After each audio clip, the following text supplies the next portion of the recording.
Hai, saya Adri Syarizal, CEO Retail Team Indonesia. Nah, pada kali ini kita akan membahas tentang BEP, Break Even Point. Bahasa Indonesianya sih titik impas, ya.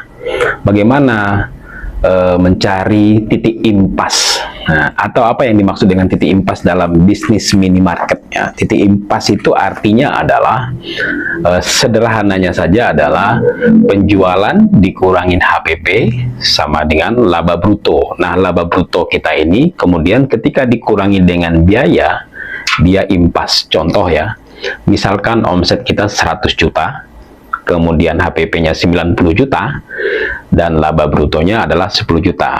Nah, kemudian dari laba bruto ini, kita ada lagi biaya ya, biaya gaji, listrik, kemudian transportasi, mungkin ada biaya-biaya lain yang habis pakai, atau biaya promosi dan sebagainya. Misalkan gajinya 5 juta, biaya marketing macam-macam, biaya listrik, akhirnya biaya itu totalnya 10 juta. Nah, laba bruto kita 10 juta, biaya kita 10 juta, berarti 0. Nah, inilah yang dikatakan dengan BEP, titik impas. Artinya, kalau seandainya bisnis minimarket Anda impas terus, ya nanti payback periodnya semakin lama.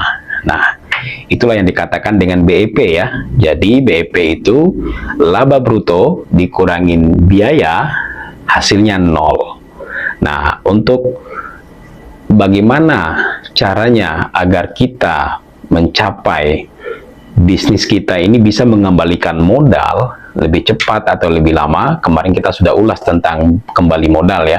Tapi bagaimana strategi-strateginya, itu akan kita ulas lagi di sesi-sesi berikutnya. Nah, jadi tentang titik impas ini, Anda sudah mengetahui ya, bukan berarti omset hari ini berapa, kemudian biaya yang kita keluarkan hari ini berapa, oh ternyata saya impas. Contoh, pendapatan hari ini misal 2 juta, kemudian Anda melakukan pembelian barang macam-macam 2 juta juga, oh berarti saya impas. Bukan begitu ya. Jadi kita lihatnya setelah laporan 1 bulan, oke?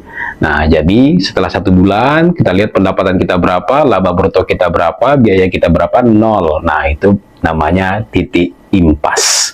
Oke, nanti kita akan bahas lagi di sesi berikutnya tentang bagaimana caranya supaya kita keluar dari titik impas. Artinya bisnis kita ini menguntungkan sehingga kita bisa nabung dan mengembalikan modal dari investasi yang kita keluarkan dari bisnis investasi kita di awal. Salam Adri Syarizal, CEO Retail Team Indonesia.